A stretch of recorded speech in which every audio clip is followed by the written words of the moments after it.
Okay, it's going to be a review of TNA Slammiversary 2005. This month actually marks the 20th anniversary for TNA when they started doing the weekly pay-per-views in Nashville. So yeah, I definitely want to do a lot of TNA-related videos this month.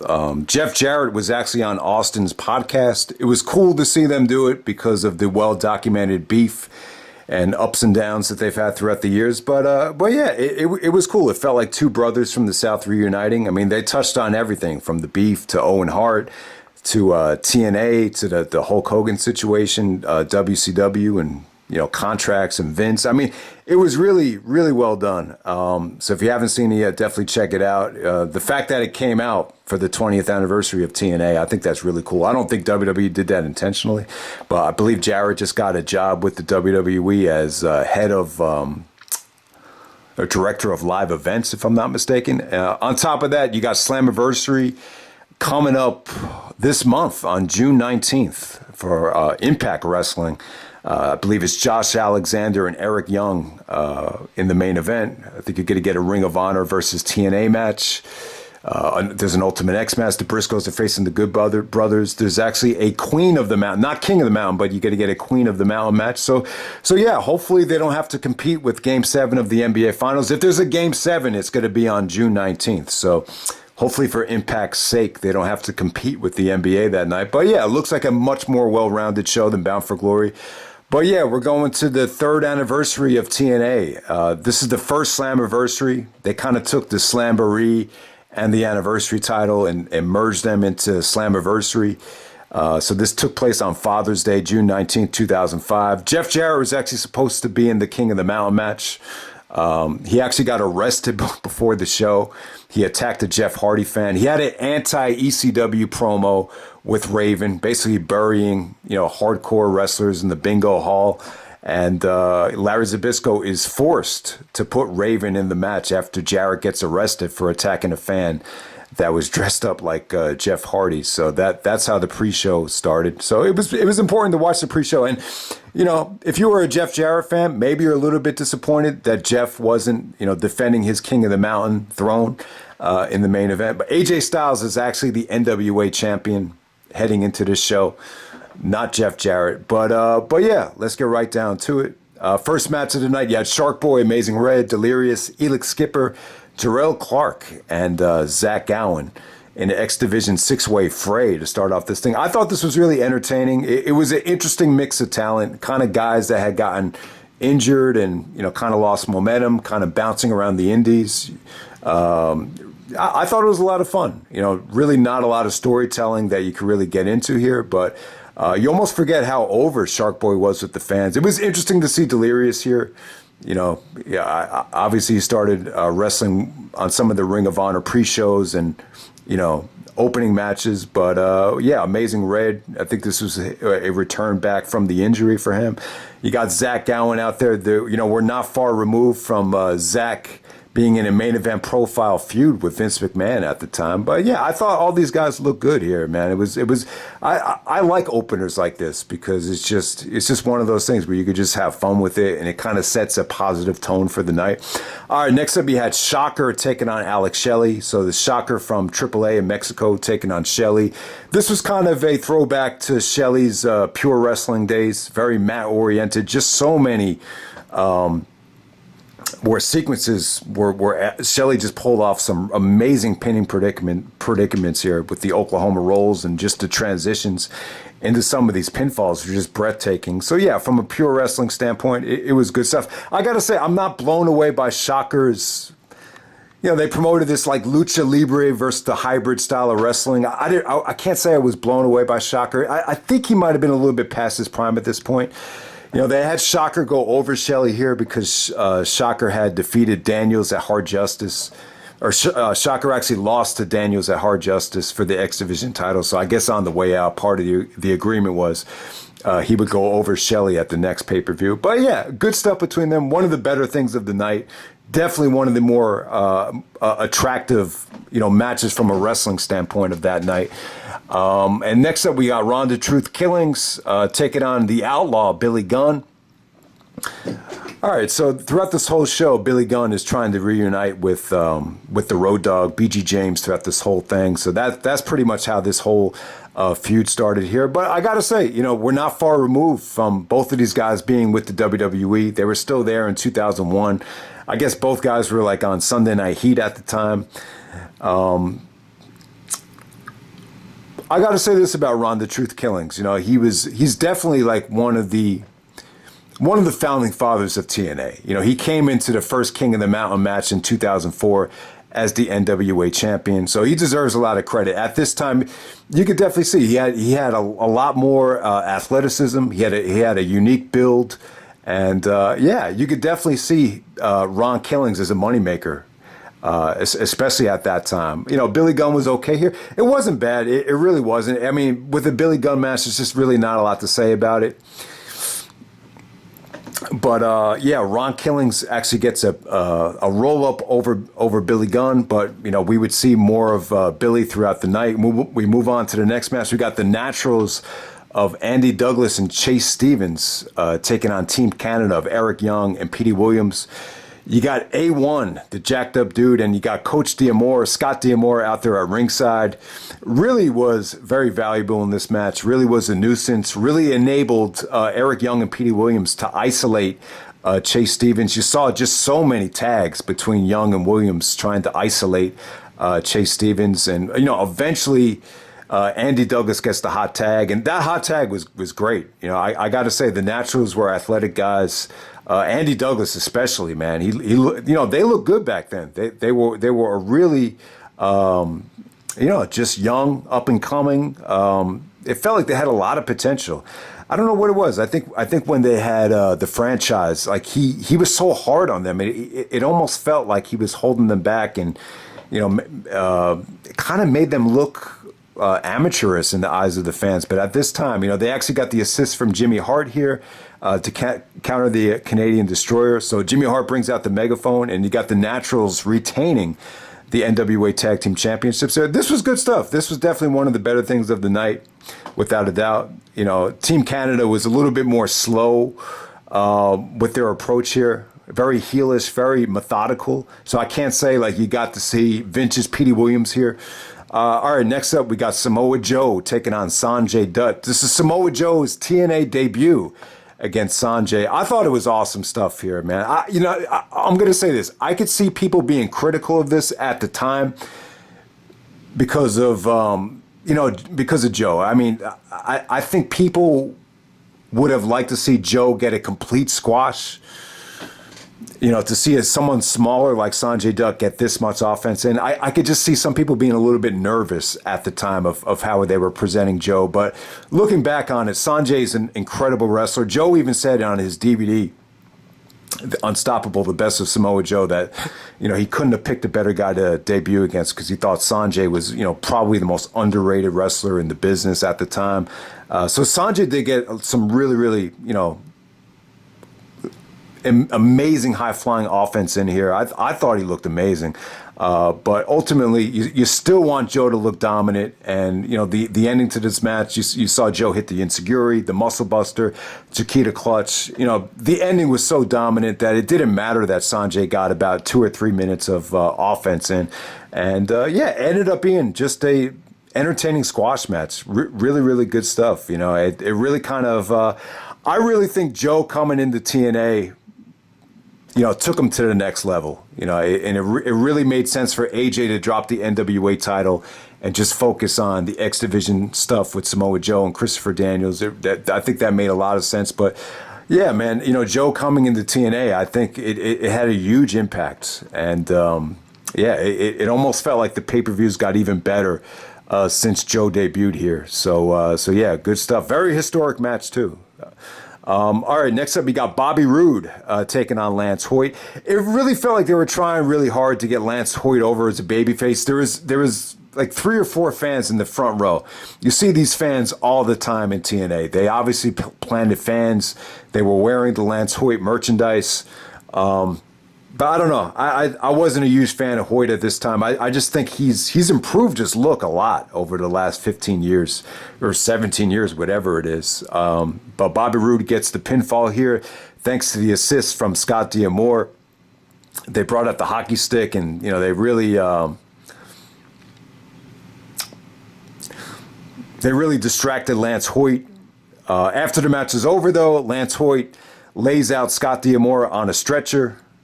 Gives him a moonsault, and they try to stretch him out of the arena. A lot of fat shaming by Don West and Mike Tenay about how Scott D'Amore is so fat he's not going to fit on the stretcher. I thought that was a bit harsh because you could argue that Don West is just as fat as Scott D'Amore, but really, I mean, there's a lot of matches on this show though that it was tough to get invested in, and that was definitely one of them. And this was probably the weakest match of the night. This very next match right here, you got America's Most Wanted of Chris Harris and James Storm taking on the 3 Live Crew of BG James, the Road Dogg, and Konnan. The video package here actually shows a little bit of dissension between Harris and Storm. They were arguing about them being on a losing streak, but ultimately, this is a good way to get them going back in the right direction. So they get the victory here. Billy Gunn comes out and basically distracts the Road Dogg, BG James, as he wants to reunite with him. And, BG is kind of a little bit indecisive, and Billy actually attacks Konnan. So BG takes the pinfall as America's Most Wanted gets some momentum there.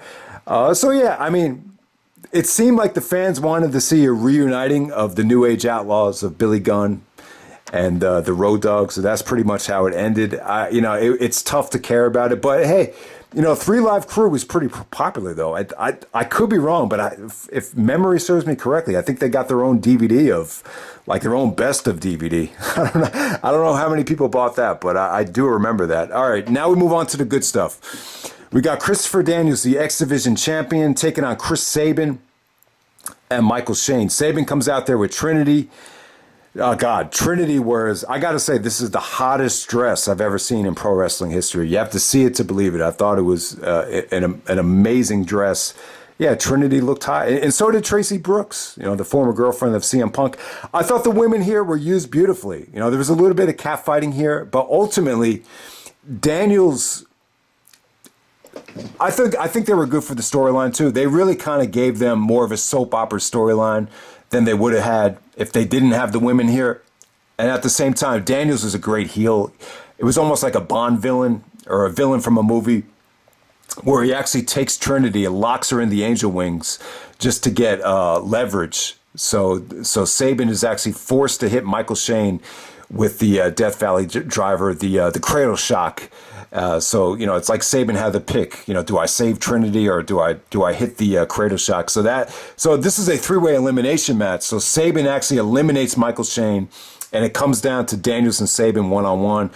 Awesome stuff between these guys. This was Christopher Daniels in his prime. He was great on the mic as a heel, athletic as hell.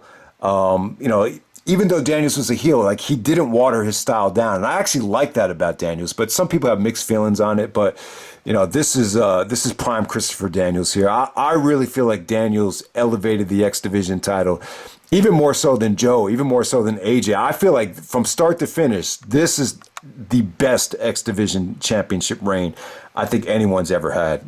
Daniels in 2005 from Destination X all the way until Unbreakable in September. So, but yeah, this is the match of the night.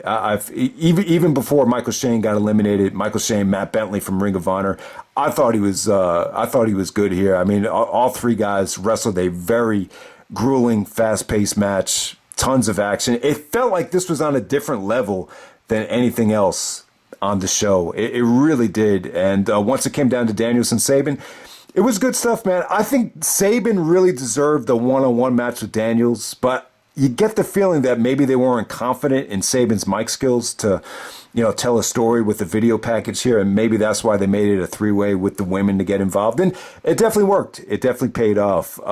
Sabin went to the well one too many times with the springboard DDTs. Daniels hits the best moonsault ever. Sabin kicks out.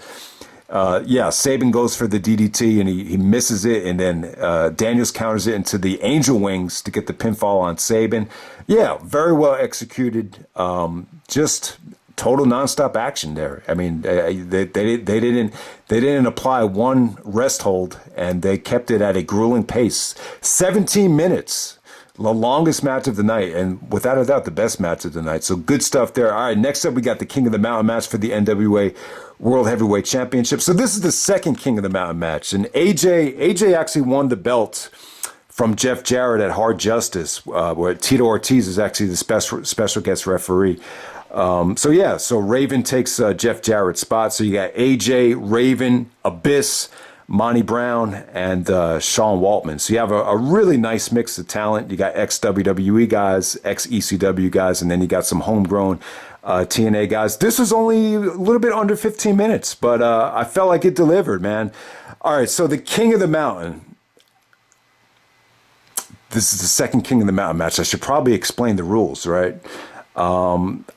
I like the King of the Mountain concept. I think it's really cool, actually. And I got to support Jarrett, man. Jarrett seemed like he was really the one guy. It seemed like Dixie wanted to be WWE, but it really felt like Jarrett was the guy that wanted them to be the alternative. Like he wanted the Ultimate X, the six-sided ring, the six sides of steel, because it's different. The X division, it's different. It's, not exactly the cruiserweight division, but X division, no limit. You could put the X division guys in the main event. And with King of the Mountain, it's a reverse ladder match. Instead of taking the belt from the rafters, you're actually hanging the belt above the ladder to win the match. And they have all these rules. Jarrett compared it as kind of like a hockey game. A lot of times when you're watching hockey, you don't really know all the rules. You have all these penalties for icing. I guess back in the day, used to be a penalty if you shot the puck in the crease. Obviously you go into the penalty box for any sort of dirty hit on a hockey player. So yeah, hockey has all these rules. So and that's what makes the game a little bit interesting. Can a team take advantage of the penalty play? So with King of the Mountain, they have all these penalty boxes. They have these little red cages out on the at ringside, and if you get pinned, you have to stay 2 minutes in the penalty box. And I thought those cages were cool. AJ was able to do so much great stuff off of those boxes throughout the years. I'm trying to think, and to actually qualify to hang the belt, you had to get a pinfall on one of the guys. So, yeah, I mean, some people would argue that the rules are a little bit too convoluted, but the matches were always good, though. When you go back to the history of King of the Mountain matches, I thought they were always good. I actually contemplating doing a full mixtape on just the King of the Mountain stuff, but I decided just to focus on some of the Slammiversaries for this month. Definitely want to do a Survival of the Fittest mixtape before I do a King of the Mountain mixtape. But yeah, this is the second one, and it was good stuff. I didn't see the first one yet, but you get the feeling the first one was the better match. I think the 2005 one definitely delivered, though. This was definitely not the worst King of the Mountain. I would say it was probably one of the better ones. It really was. I mean, these matches are tough to break down, but ultimately, Raven ends up winning the NWA Championship. Comes down to him and Abyss just fighting to hang the belt up at the end here. And it actually led to a dog collar match between Raven and Abyss at No Surrender. No Surrender might be a dark horse for best TNA pay-per-view of all time. That's the only pay-per-view from 2005 that I don't have, but it's actually up on YouTube. In terms of the rest of the guys in the match, I thought AJ was the MVP. AJ actually does the spiral tap off the top turnbuckle through the table. Sean Waltman actually sets it up. Waltman actually acts like he's going to help AJ win the match, and then he turns on him, and then he does the X Factor to AJ off the top of the ladder. I thought that was cool. Monty Brown was good here, too. I mean, we could talk a lot about Monty Brown, but to me, he's like the Wesley Snipes of pro wrestling. Tons of charisma, tons of power. He's a former NFL, I believe, offensive lineman or defensive lineman. So, yeah, I think Monty's weak point was probably selling more than anything, but he had a ton of charisma. I really reminds me of Wesley Snipes in terms of charisma. I think that's a hell of a compliment. Yeah, I mean, Waltman here was good. X-Pac was good here. He was in his element. They used the staple gun. I mean, Abyss took some nasty table bumps here.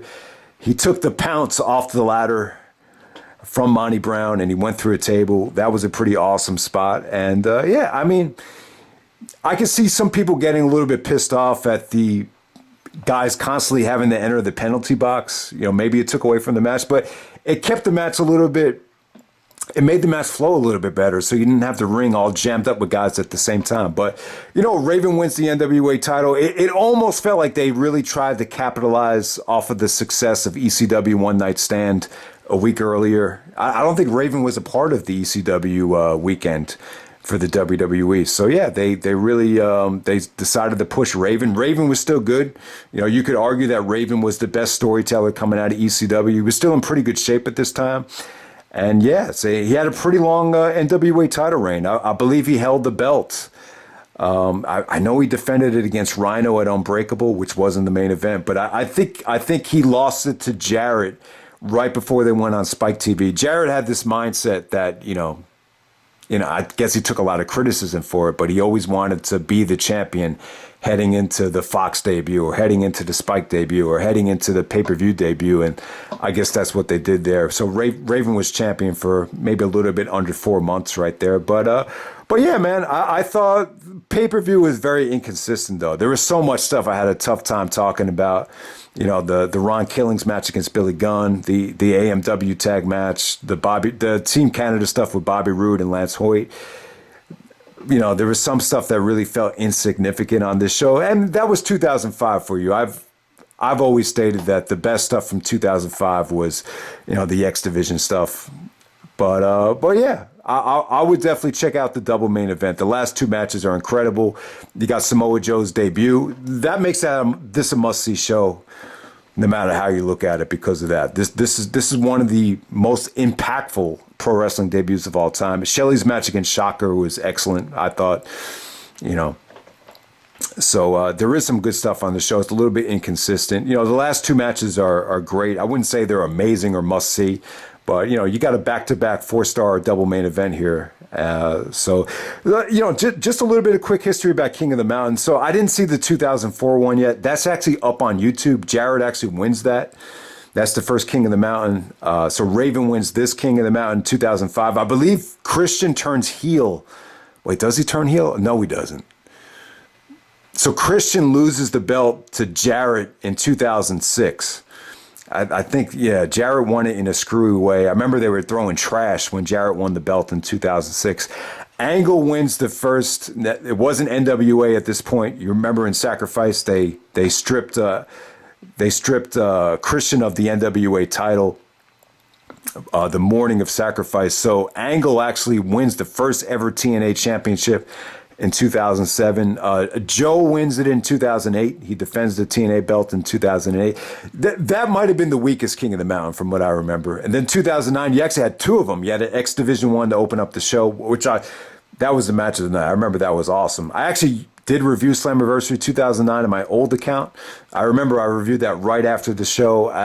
And then the main event, I believe Joe actually sells out to the Main Event Mafia and gives Kurt Angle the championship back. That was when Angle had the beard and the hair, and he was bald up on top. I remember around that time of the Main Event Mafia. And then I think they stopped it after that.